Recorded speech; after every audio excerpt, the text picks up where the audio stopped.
Whenever I was finished with the song and I was done like singing it, whatever, just messing around by myself, I heard crying outside my bedroom door, and I walked outside and my mom was sitting there crying on the floor, and she was like, I didn't know that you could do that. Eventually, our house was going to get foreclosed on, and when I found out about it, like, I started falling into a depression. I was so miserable, and then one day, I woke up, and I don't know what inspired it, but I was like, I don't want to live this life. I don't want to, like, lose our house and have to go live with my aunt and, like, change schools and, like, all that. I was just, like, so bothered by the fact that my parents, like, weren't getting up and doing something about it, or that they couldn't at that time. And they'd be like, what do you want to write about? And I'd have to tell them something really personal about myself in order to write it. And so at first, that was really weird and really hard for me, and I always felt like, for a minute, I felt like my ideas weren't worth saying out loud, because I was like, these people, they're going to think I'm stupid because they're so much older than me. Hi, this is Laura and Engel. Today I'm here with BEA MILLER. Hey, what's up? So you were born in New Jersey? Yeah, I actually was born in Manhattan. I was raised in New Jersey. I lived in Park Slope, Brooklyn, until I was 4, and then my parents adopted my younger siblings, and then we could not afford the amount of space that we needed in New York anymore, so we moved to New Jersey. And what do your parents do? One of my parents was a TV producer for many, many years, and now I actually don't know what she's doing because I haven't spoken to her in a while. The other one was a stage manager for basically her entire career, and then recently just retired, actually. So, but both of my parents were in the industry in a way, which is interesting. And I didn't purposely end up in the same industry. They were more TV though. Yeah. Yeah. And you were listening to a lot of Led Zeppelin, AC/DC. Yes, I was. Well, my mom, the mom who was a stage manager, she was actually a vinyl DJ in like the 70s, 80s, 90s, somewhere in there. Cool. She was a vinyl DJ for a large majority of her life before she was like, okay, I have to get a real job, and then she was a stage manager, and then I think she did both at the same time for a while.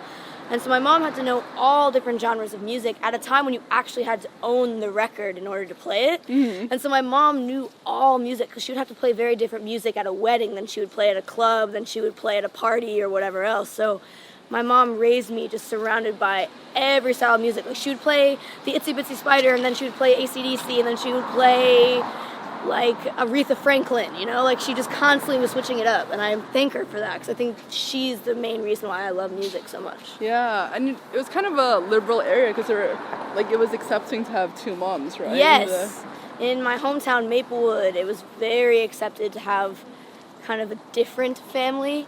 A lot of people were part of the LGBTQ plus community where I grew up, and it was very accepted, and it was really awesome, but it made it really hard for me when I had to leave and go out into the real world, because then I discovered that there are a lot of a-holes in the real world who are not as accepting.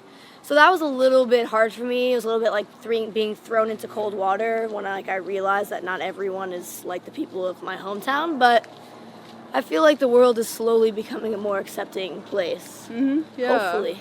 Before music, what were you interested in? I was always friends with the weird, like, stoner skaters who just, like, sat around and, like, just hung out and just, like, skated everywhere, and, like, we would just loiter. That was basically all I did my entire childhood, was just loiter. I never have gotten along very closely with most girls. I don't know why that is. Like, I try really hard to make gal pals, but I usually just, like, fit into the vibe of, like, just hanging out with a bunch of guys for some reason. I don't know why. Maybe it's because I grew up with only women. I had 2 moms growing up and 2 sisters growing up, and it was just only women in my house at all times. So maybe that's the reason why. But I honestly, like, I didn't love doing a lot of activities because we couldn't afford to do a lot of activities. So it was just a lot of, like, standing around. Sitting in places that would allow us to sit there without buying something. Did you like school growing up?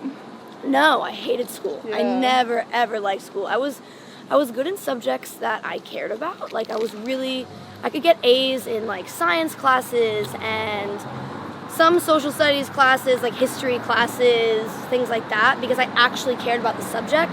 But with math and other such subjects, I was never much of a winner in those. I would definitely get D's and F's, actually, a lot of times. Stay in school, but it just wasn't for me at all.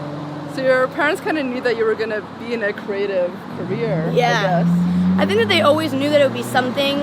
I still want to do this, but apparently when I was younger, like, I really, like, acted out a lot of scenes with my hands and my dolls, and, like, I really, like, my parents thought that I wanted to make movies, which I actually do still want to do that, Oh, like, that's movies and cool. TV. I think eventually I'll be able to get to it, hopefully. And then you also want to be an astronaut. Yeah, but then I also want to be an astronaut amongst a million other things. But yeah, I mean, it was just, what the hell was I even saying? I don't know. I just went down a pathway and now I can't go back from it. And then with singing, like, is that something that you kind of found on your own that you were good at? Were your friends singing, or? I always loved to sing because, like I said, my mom just raised me surrounded by a lot of music, a lot of different variations, styles of music, and just all kinds of artistry.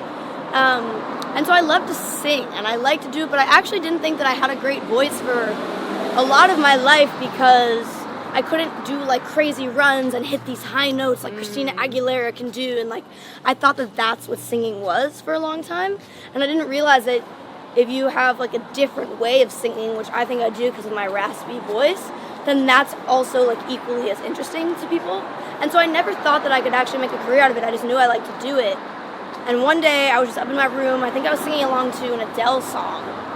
And whenever I was finished with the song and I was done, like, singing it, whatever, just messing around by myself, I heard crying outside my bedroom door. And I walked outside and my mom was sitting there crying on the floor. And she was like, I didn't know that you could do that. And I was like, I'm getting goosebumps by you telling me. Isn't that crazy? And I was like, Wow. I didn't know I could do that either. Like, I didn't know that what I was doing right now was, like, relevant in that way. And from then on, I realized, like, wow, maybe I can actually do something that I love to do every day of my life. Like, it was that moment where I was like, oh, like, I guess I can, like, communicate with people through this. Yeah. Did you ever do any local performances? Yeah, I mean, I did a few in my hometown in Maplewood, but by the time I really got into singing, I was already, like, out in the world and, like, beyond that. And I think also a lot of people have, like, a dream of, like, going back one day and playing, like, their hometown venues that they used to play when they were smaller once they blow up, but I couldn't afford to go to a lot of shows when I was younger, and I couldn't afford to put any on, and so I've never actually really done a lot of hometown stuff, and I've never seen a lot of shows in my hometown, so I don't really have, like, I can't wait to, like, go back and play my hometown in 10 years, but I definitely would do small things. Like, we have our own version of Pride in Maplewood, where we just do, like, Maplewood Pride, and everyone just comes to, like, this one park and hangs out, and there's music. Like, I've sung at that and just random things like that before. Were you already starting to write your own music? I've always been a writer. Like, I always write down my feelings. I've noticed the only way for most of my life that I've been able to fully communicate and, like, let out how I feel in order to move on from things. I've noticed about myself that I cannot move on from something until I get it out of my head. And for a long time, that would just mean me complaining about things or just talking about things endlessly with people who didn't really want to hear it, and I would probably drive them crazy. And I started to feel bad about that. So at one point I was just like, you know what? I'll just tell this piece of paper. And so I started writing things down, and for many years it was poetry. And that was my thing, because it was before my parents were able to get me a guitar, and I was too young to figure out how to get one for myself, and so I didn't really know how to make music because I couldn't create melodies to sing along to because I had no instruments. So I would write a lot of poetry, and then eventually I was able to get a guitar, and then I started putting my poems that I had already written to the melodies, and then I started actually writing songs from there. Yeah, and what clicked you to, like, go on TV? Honestly, my parents both lost their jobs around the exact same time when the market crashed in, like, 2008 or 9. And for a while they couldn't get them again, and actually haven't since then gotten jobs. You're the breadwinner. Yeah. Sometimes that's awesome, and sometimes it really sucks. Stressful. Yeah, it's very stressful to Wow. be 19 and have yourself and 3 other That's people that you have to, crazy. like, pay for food for and things like that. Like, it's kind of Yeah. a crazy thing. But my parents both lost their jobs, and then one of them went into like a spiral of depression where we didn't see her anymore. She was in the basement. She never talked to us anymore, and it was like really hard for us. And then my other mom had to compensate for everything, and so she had to wake up and bring us to school and then like help us with our homework when we got back and make dinner and like put us to bed and do all this stuff by herself while also trying to make enough money for us to get by. So we were struggling, and eventually our house was going to get foreclosed on, and when I found out about it, like I started falling into a depression. I was so miserable, and then one day I woke up, and I don't know what inspired it, but I was like, I don't want to live this life. I don't want to like lose our house and have to go live with my aunt and like change schools and like all that. I was just like so bothered by the fact that my parents like weren't getting up and doing something about it, or that they couldn't at that time. And then I used to always watch American Idol, but I was 13 at this moment, and so I couldn't audition for it because you had to be 15 to do that. And then I saw an advertisement for X Factor, and I saw that on X Factor you could be 13 when you auditioned. And I think I was 12, like almost 13, but I would be 13 by the audition time. And so I saw that they had a $5 million prize. And in that moment, I was only 12, and I was like, all I want to do is just stay in my school with my friends and like not have to leave my house. Like, I wasn't necessarily ready to be like, yeah, like I'm gonna fully have a career now, and I'm only 12. So at that moment in time, I was just thinking like, I'm gonna go on there, I'm gonna try my best to win and get that money from my family, and then we're gonna keep our house, and I'm gonna come home and go back to my normal life. And that was like my plan. Yeah. And then I didn't win, which was actually a blessing. I didn't realize it at the time. I didn't win because my vocal cord hemorrhaged, and the vocal coach told the producers that I had to go home and be voted off because if I kept singing, I would not be able to sing anymore after a certain point, and then I would never be able to sing again because my cords were really fucked up. And so then I went home, and then Simon, who was one of the judges, signed me to his label like literally a few days after that, and it ended up leading me here somehow. Did you think it was too fast to sign because you didn't really have your own music out? And they did kind of initially shape you like to sing on those records. Yeah, I mean, it was overwhelming when I found out I was getting signed. I was obviously very happy, but I was also like, what does this mean for my life? You know, my original plan was to try to get the money, and if I didn't, I just was going to figure something else out, and I just wanted to, like, stay home in New Jersey, because when you're a kid, like, you can't conceptualize the idea of, like, moving very easily and, like, having a whole new life, because you're like, I'm just a kid, like, I just want to stay here with my friends, and, like, not, so it was kind of hard for me to, like, conceptualize it when it all happened, and I found out that, like, I basically, like, had to move to LA, and, like, for a while I lived with my uncles in Huntington Beach, and we would have to drive to LA every day because we couldn't afford a place in LA yet. It was like a whole thing. So like that part of it was very overwhelming.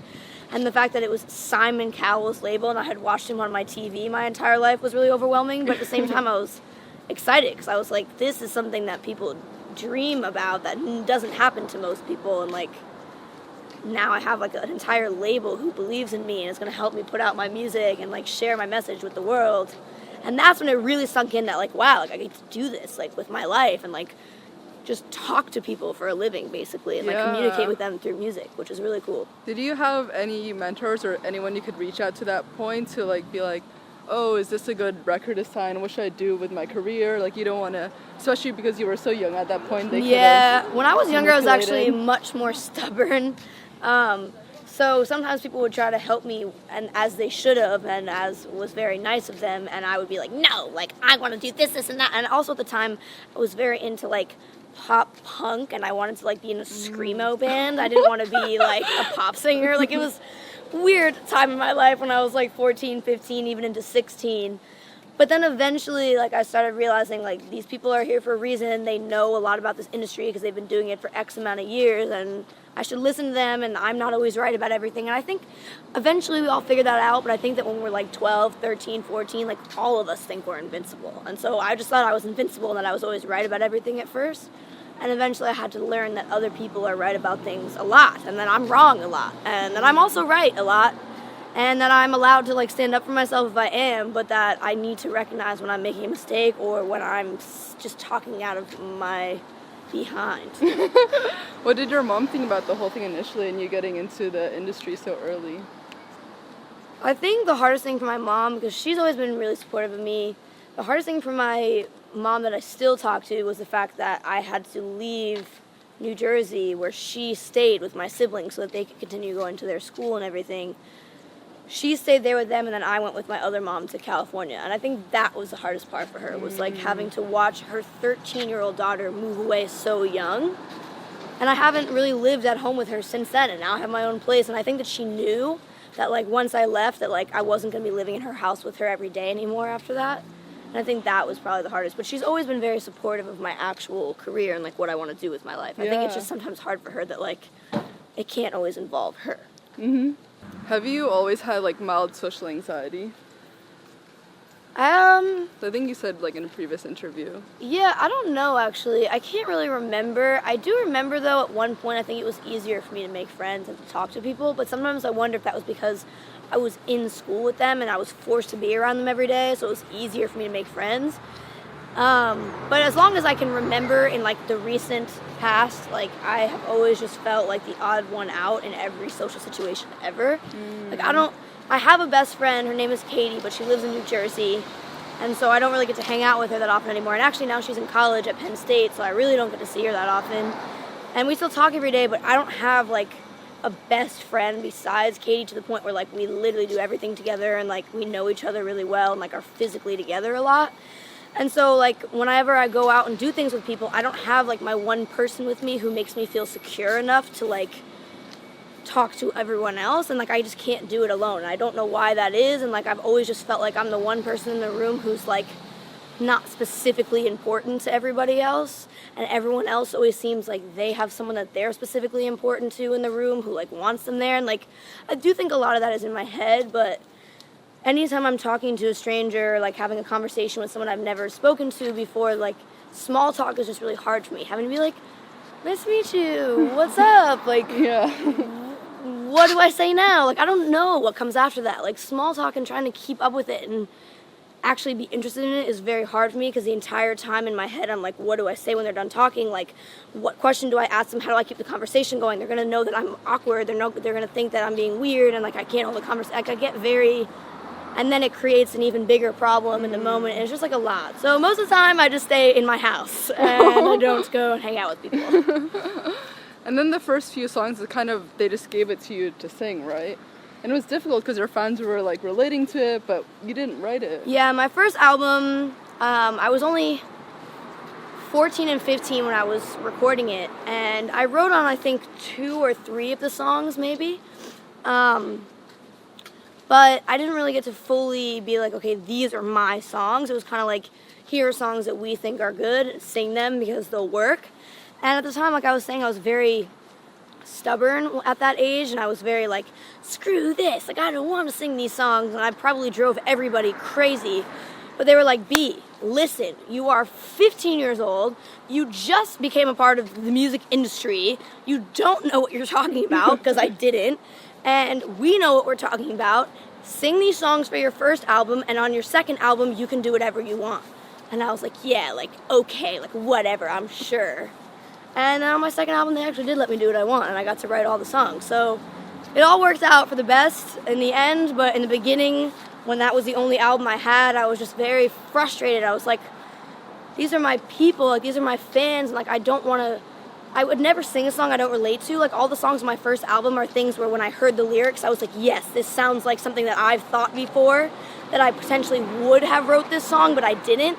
And the fact that I didn't was very frustrating to me, because I'm all about honesty. Like, my goal has always been to be the artist that I looked for when I was younger, in the sense that I just want to be truthful with people. I don't only want to tell them about the good things and the happy things and the things that are cool and exciting and whatever. Like, I want to talk about real things and be a real person and not have like an artist persona. Like, I've always just wanted to really communicate with my fans.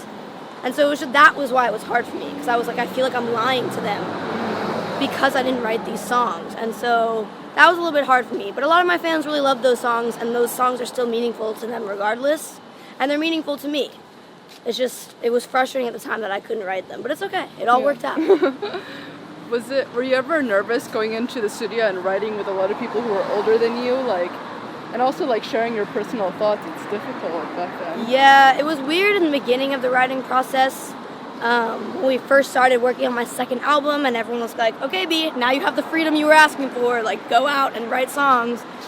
And at that time, I was 16, or maybe had just turned 17, actually, when I first started writing. And it was a lot of different rooms on different days with different adults. And I was always the youngest person there by like 10, 15, 20 years.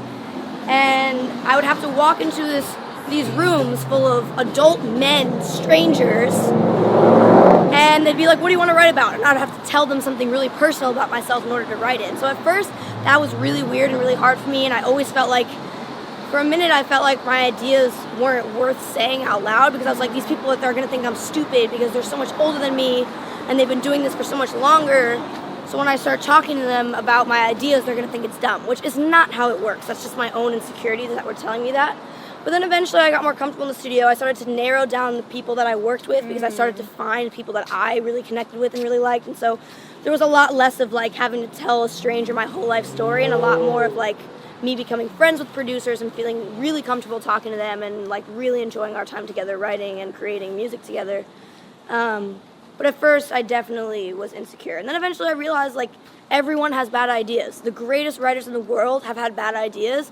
The greatest, most brilliant people you can think of have had bad ideas. It's just, I feel like sometimes you come up with good ones, sometimes you come up with bad ones, and some days are just like in the middle, and that's just how it goes. And eventually I learned to accept that when I started seeing that other writers would say things, and then the writers would look at them and be like, I don't know about that idea, or like, I don't know about that line, or whatever. And then I started to realize like, oh, it's not just me. We're all allowed to speak freely in here, and someone will just be honest with us if they don't think it's the right idea, and it's totally fine. Yeah. But it took me a while to get there.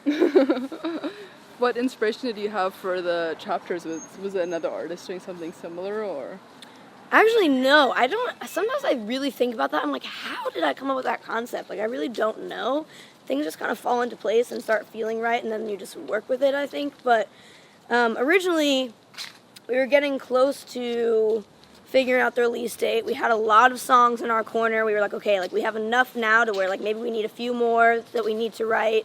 But we basically have the album now. Like, what do we do? How do we release it? And I brought up the point of like, I think it's really strange that people are still releasing full albums. Like, just knowing all my friends personally who are young and like are the age of the people that I'm trying to communicate with as fans, like I just noticed a lot of them don't have time in their day to listen to an entire album of somebody. Everyone is all about making your own albums, making your own playlist with many different artists and many different songs that you want to hear in one moment. And so I was like, I think releasing like 15 songs at once is just kind of like, what can we do to do something else? And someone else actually suggested the EP idea that builds into an album, and I was like, that's brilliant. But like, how do I decide now which 3 songs go together all 3 times? Like, how do I decide how to compartmentalize these songs that in an album all work together? But I was like, how do I just pick 3 that make sense as like one collective thing? And I have synesthesia, and like I've always seen colors when I listen to music, and textures, and sometimes shapes and objects and other things, depending on the lyrics of the song and the actual artists themselves and music or whatever else. And so I just started listening to my own songs and putting them in categories based on the most predominant color I saw when I listened to the songs and like the feeling that I got from it. And it just so happened that a lot of the songs that were sad or angry or just like kind of scrambled were blue or shades of blues or purples or grays and things like that. And so that became Chapter 1 Blue. A lot of the songs that were angry or empowered or inspired or just like pissed or confused or whatever the hell I was feeling at the time ended up being predominantly reds, purples, pinks, sometimes oranges. And then all the songs that were a little bit more like easygoing, and this isn't all of them, it was just kind of the ones that ended up being the ones we released. But most of them fell into these categories, and then, you know, the ones that were a little bit more laid back, a little bit, like, less opinionated and more just like, here's something I'm going to talk about, blah, here's the words, were kind of in yellow, orange, like, whitish kind of tones. And so I just started kind of compartmentalizing them like that, and that's how the EPs came to be. And then I realized, like, not only do these all have a distinguished color, but they also have a distinguished emotion that makes sense for all 3 of the songs on each EP, and that's kind of, I just went with that. And how about your album Aurora? Aurora originally was going to be called Spectrum, because we started putting out the EPs a full year before we released Aurora. We started putting the EPs out a year before we released Aurora as a collective, and so in that year, I changed a lot as a person, and a lot of the ideas that I originally formulated about the album changed because I changed. And so then I started feeling like spectrum wasn't enough, because originally that was supposed to represent that, you know, each chapter was a primary color, and all three primary colors come together to create any color in the spectrum, and that was why my album was going to be that. So it was just going to be like all the colors together, among a lot of other ideas that I had with that.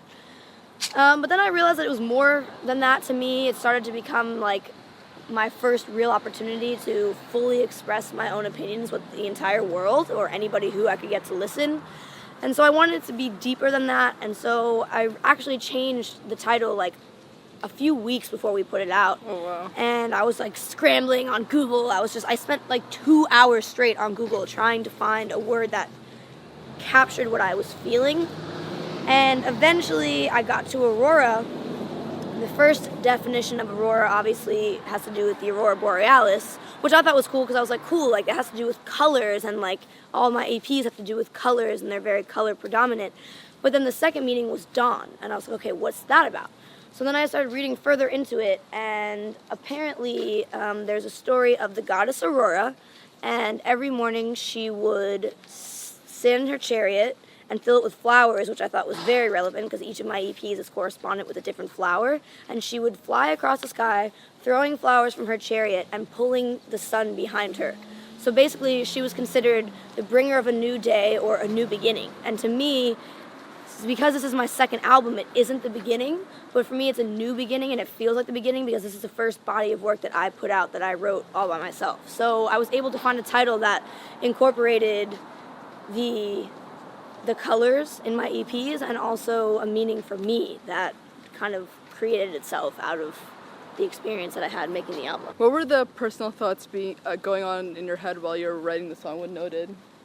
I actually didn't write the song with Noted, which was hard for me for a minute because I'm very obsessed about the fact that now that I have the ability to write my own music, I don't really want to put out anything that I haven't written. But when I heard the song, I realized that it was so good that I couldn't have necessarily written a song better than that in this moment about that specific topic. And I fell in love with it because it sounded like something I would write lyrically. Maybe not melodically or the production or anything else like that, which is good because it's a Noted song, not a BEA MILLER song, so it should sound like them. But I realized that I had felt that emotion and I related to it so strongly that like I couldn't not do the song. Like I felt it so much, like it spoke so loudly to me that I was like, I have to put my voice on this song. I think it will speak to other people as loudly as it speaks to me. And then maybe Noted and I will write our own song together in the future because of this song, and we'll put that one out and people will get to hear from me directly. How would you say you've grown as a person since you were younger? I mean, we all grow as people since we're younger. I would say I just have figured out a lot of things about myself that have helped me be better for other people. I think I struggled for a very long time with thinking that I was right a lot and that everyone sucked and that everything sucked and that life was pointless and all this other drama that clouded my brain at all times, and nobody ever wanted to listen to me, and I just felt very frustrated and alienated and like nobody cared. And I started to realize that if I care about something and I put effort into it and I just stay in my lane and mind my business, other people will catch on to it. And that if someone tells me that I can't do something for this, and this reason, that maybe they're right and maybe they have a point, or that I shouldn't do something, and maybe I can argue my point back with them, but it doesn't necessarily mean that they're trying to shut me down, and maybe it's just they're actually trying to help in a way that I wish that they weren't trying to help me, but sometimes I need. And I've just learned how to accept advice from others more and be less stubborn and less like, no, it can only go the way that I need it to go, because I'm a little bit of a control freak. And I've kind of learned to let go of all my like pent up anger and aggression and like hatred towards the world and feeling like misunderstood and whatever else, and kind of just let it roll into like, I think everyone feels misunderstood sometimes. I think everyone feels shut down sometimes by other people. But it's okay, and just like keep doing what you do and what you enjoy doing, and like it'll all end up being fine in the end. What does love mean to you? What does love mean to me?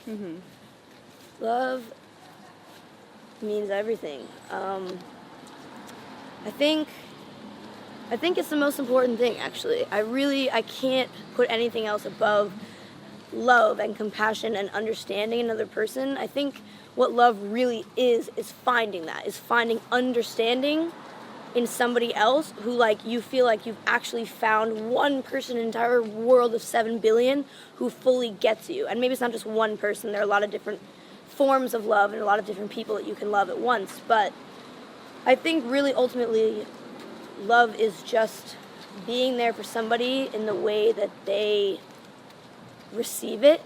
I think that we all send and receive love in different ways, and real love is when you find someone who emits and accepts love in these same ways that you do, and so you can fully communicate with them. And once you find that, it completely changes your life, whether or not it ends up working out or whatever else. I feel like until you experience love, like, you can't necessarily understand what it's like to be in another person's head, if that makes sense. Because with love, like, you get all the good things and you also get the bad things. You get to hear about everything that a person is feeling. Hopefully, if you really love each other, you talk to each other and you work things out together and you're there for each other, and, like, you really get to see another perspective on life that is coinciding with yours, alongside yours, and it really can change you. And it doesn't matter who you love and what kind of love it is, what kind of relationship it is, but just as long as you can feel that for somebody, that's just the most important thing. I love that. Thanks. Me too. Last question. What do you want to be remembered for? I want to be remembered for being the person that I think I am. And I read something recently about how everyone perceives you differently than you perceive yourself, because only you can hear your thoughts, so only you really know, like, everything about yourself and nobody else sees it. And I hope that I can somehow figure out how to project who I know that I am to myself inside, to others, because I really make a huge effort to, like, prioritize other people's feelings and, like, emit positive vibes out into the world, mostly, or if they are negative vibes, it's aiming towards a positive direction. If I put out a song that's about a sad topic, it's because I want to be able to be there for people who are feeling sad, so that eventually they can feel better because they know that they're not alone. Like, I feel like everything I do is to try to be there for people in a way that I used to feel like nobody was there for me. And so I just hope that I can spread the message of trying to be there for other people even when it's inconvenient for you, and trying to keep a positive mindset, and just trying to bring other people joy rather than bringing other people sadness and stress and whatever else it is that we can do to affect people. And I hope that people know that's what I was trying to do, and I hope that they know that not only do I write songs for myself, but I write them for the world to hopefully change it for the better. I love that. Thank you so much. Thanks. This was awesome. Of course, this was rad. Bye, guys. Bye.